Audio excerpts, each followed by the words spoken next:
Good afternoon and welcome back to KAILASA News.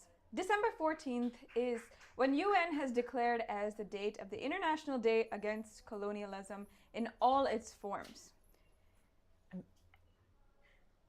And manifestations.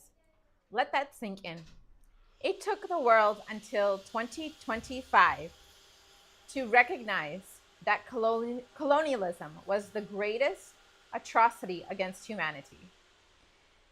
And no country has suffered more than the Hindu civilization, not just in human lives, not just in dignity, but in wealth. Today, we tell you the story that they don't want you to hear, a story of the greatest heist in human history. Before the British arrived in the Hindu civilization, it wasn't just another economy. It wasn't just prosperous. It was the economy. 2,000 years ago, Hindus contributed to the world 45% of the world's GDP. In 1700 AD, Hindus contributed 27% of the global GDP. Let me repeat that, 27% of the entire world's wealth. China was second at just 23%, and Europe, all of Europe combined, less than 23%. By 1820, even after decades of colonial exploitation, the Hindu civilization had still contributed to the world 16% of the global GDP. And then came 1947, when the British finally left after being forced out. The Hindu civilization's share had collapsed to just 4%, from 27% to 4%. That's not economic decline. That's economic genocide. Now let us take you back. Let us tell you how the Hindu civilization really was. The ancient text, the Periplus of the Etherean Sea, a Greek merchant's travel log, describes how the Hindu civilization's market was actually the most diverse in the world. Hindus manufactured the finest steel. The world's best sabers were forged here. Wood steel, the legendary Damascus steel, came from the Hindu civilization. The Romans could not match it. The Europeans could not replicate it. The Hindu civilization's cotton textiles were so fine, so exquisite, that European queens fought over them. The Hindu muslin was worn by royalty across continents. And diamonds? Hindu civilization was the only source of diamonds known to the ancient world. Rubies, sapphires, topaz, pearls. The city of Goa alone handles more gem trade than anywhere else in Asia. This wasn't an accident. This was the result of the economic system based on sacred principles. And the gold-backed currency was the reason for the stability of the Hindu civilization. Non-inflationary, a savings-based civilization where people owned their homes, owned their land, owned their destiny. And what's more, universal free education provided by the institutions, universal free healthcare, free nutrition for all. Does this sound familiar? It should, because these are the things that the so-called developed world claims to have invented in the 20th century. However, Hindus had been living it for millennia. But then came the destroyers. First, the Islamic invasions, and then the British Raj. Let's talk in numbers. Qutbuddin Aibak used elephants to pull down 1,000 temples in Delhi alone. 1,000. Not just places of worship, they were universities, libraries, economic centers, cultural treasuries. Each temple held wealth, gold, diamonds, ancient manuscripts, all looted, all destroyed. The Kohinoor diamond, the world's largest at the time, was stolen from the Hindu civilization. And until today, it still sits in the British crown jewels. But the Islamic invasions, devastating as they were, pale in comparison to what the British did. The British turned exploitation into a science. Between 1765 and 1938, the British extracted an estimated 45 trillion from the Hindu civilization. That's in the 2018 values. Adjust for inflation, it could be $64.82 trillion. $45 trillion. That's 15 times the annual GDP of the United Kingdom today. Think about that. How did they do it? Taxes. Unreasonable, crushing taxes. Between 1765 and 1850, the British had extracted 18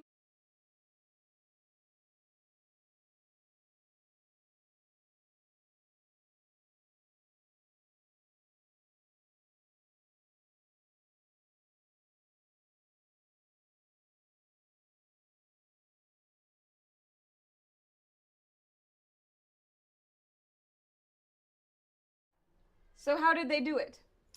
Unreasonable taxes. Between 1765 and 1815, the British had extracted 18 million pounds annually through taxation alone. They seized land for the first time in Hindu history. Farmers were stripped of their ancestral lands, the land that they cultivated for generations, the land that sustained them, all gone. They destroyed industries systematically. In 1850, the British imposed laws that destroyed the steel industry of the Hindu civilization. By 1900, it was completely barred. The bones of the cotton weavers were bleaching the plains of the Hindu civilization. Those are not mere words. Those are the words of Lord William Bettinick, the British Governor General, who saw his own government doing this atrocity to the Hindu civilization, and he expressed it. They took raw cotton from Bharat, shipped it to Manchester, turned it into textiles, and then sold it back to the Hindu civilization at inflated prices. Meanwhile, the Hindu weavers, the best in the world, starved to death. And then came the farmers. Between 1770 and 1943,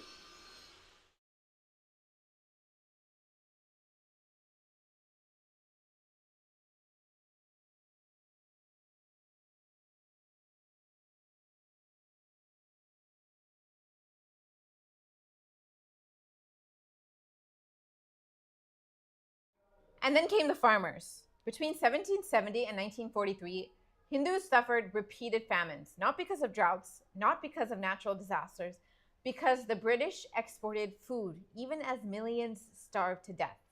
The Bengal famine of 1943 alone killed 3 million people. Winston Churchill's response was to blame the Hindus again. That's your hero of democracy.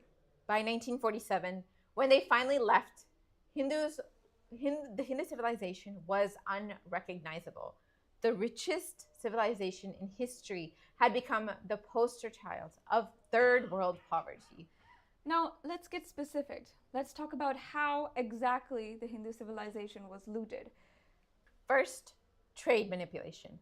The East India Company collected taxes in Bharat, then used those very taxes, about 1/3 of the revenue, to buy Hindu goods. Think about that. They took our money, bought our goods with our own money, shipped those goods to Britain, and sold them for profit, and then called it trade. Second, home charges. Hindus were forced to pay for its colonization, the cost of British administrators in the Hindu civilization, the cost of British military campaigns, including wars that had nothing to do with Hindus, all paid by Hindu taxpayers. And third, deindustrialization. The Hindu share of global manufacturing output in 1750, 25%. By 1990, 2%. That's not decline, that's demolition. They didn't just take our wealth, they destroyed our ability to create wealth. They banned our steel, flooded our markets with British textiles, shut down our shipbuilding industry. The Hindu civilization had been building ships for millennia. Their ships had sailed to Africa, to Southeast Asia, to Middle East. By the end of the British rule, the entire industry was dead. And here is the cruelest irony. The Industrial Revolution in Britain, the one that they're so proud of, was funded by Hindu wealth. The factories in Manchester, the railways in London, the grandeur of the Victorian England, all built on stolen gold, stolen cotton, and stolen lives. But tonight, we are not just here to mourn. We are announcing a revival. The Supreme Pontiff of Hinduism, Bhagavan Nityananda Paramashivam, has undertaken a bold mission to revive the Hindu economic system, to show the world that the principles that made the Hindu civilization can work in a successful model.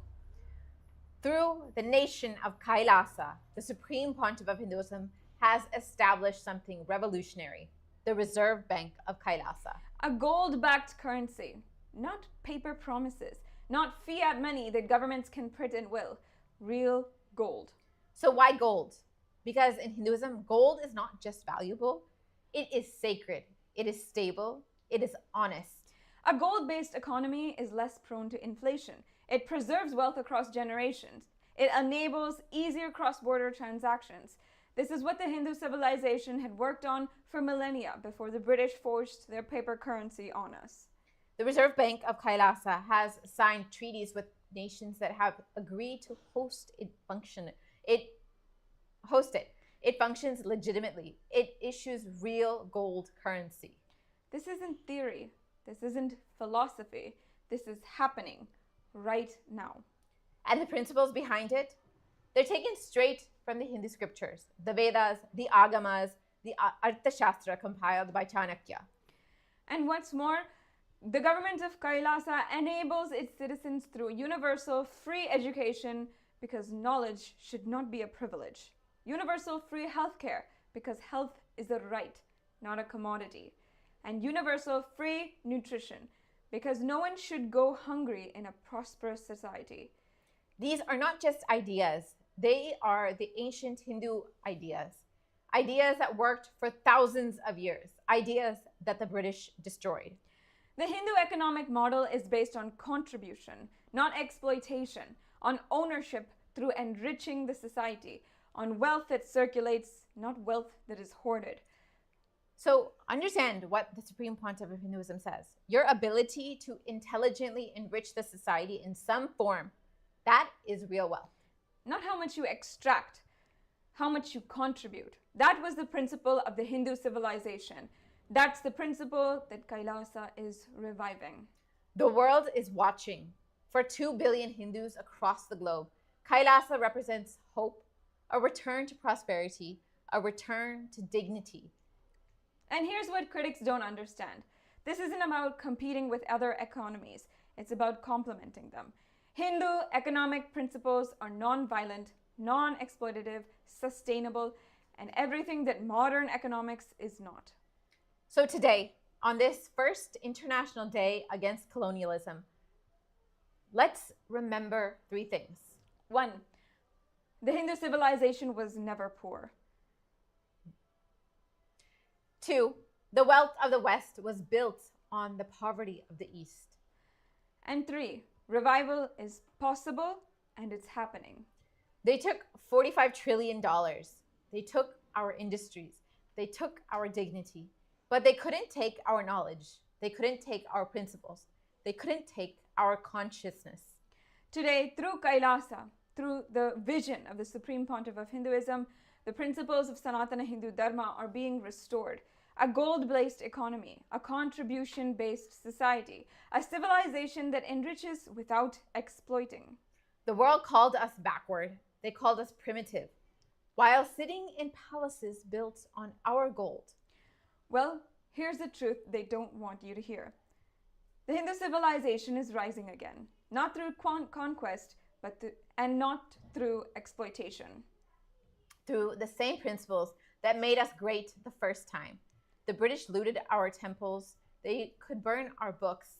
They could destroy our industries. But they couldn't kill the consciousness behind it. The idea that the prosperous sacred economy is eternal. This is the Hindu civilization. This is KAILASA. This is the future the colonizers feared. And it's already here. If you want to be a part of this great revival from the Supreme Pontiff of Hinduism, I invite each and every one of you to visit kailasa.org and learn more. if you want to contribute your wealth, time, talent, treasure, you can visit ecitizen.info and become a part of KAILASA, either through becoming a Sarvinya Pita Yajaman, a sannyasi, or an e-citizen. You will be availed to numerous resources. The Hindu economic model is only available through KAILASA, a dharmic, circular, sustainable economy that is showing the world the example of what Hinduism had successfully achieved. KAILASA is the only place in the world where this is being revived, spearheaded by the Supreme Pontiff of Hinduism. We invite each and every one of the viewers to subscribe to this channel to know more, watch more episodes of this channel, this program on Hindu economy. For now, we'll conclude the program. Thank you. Until next time.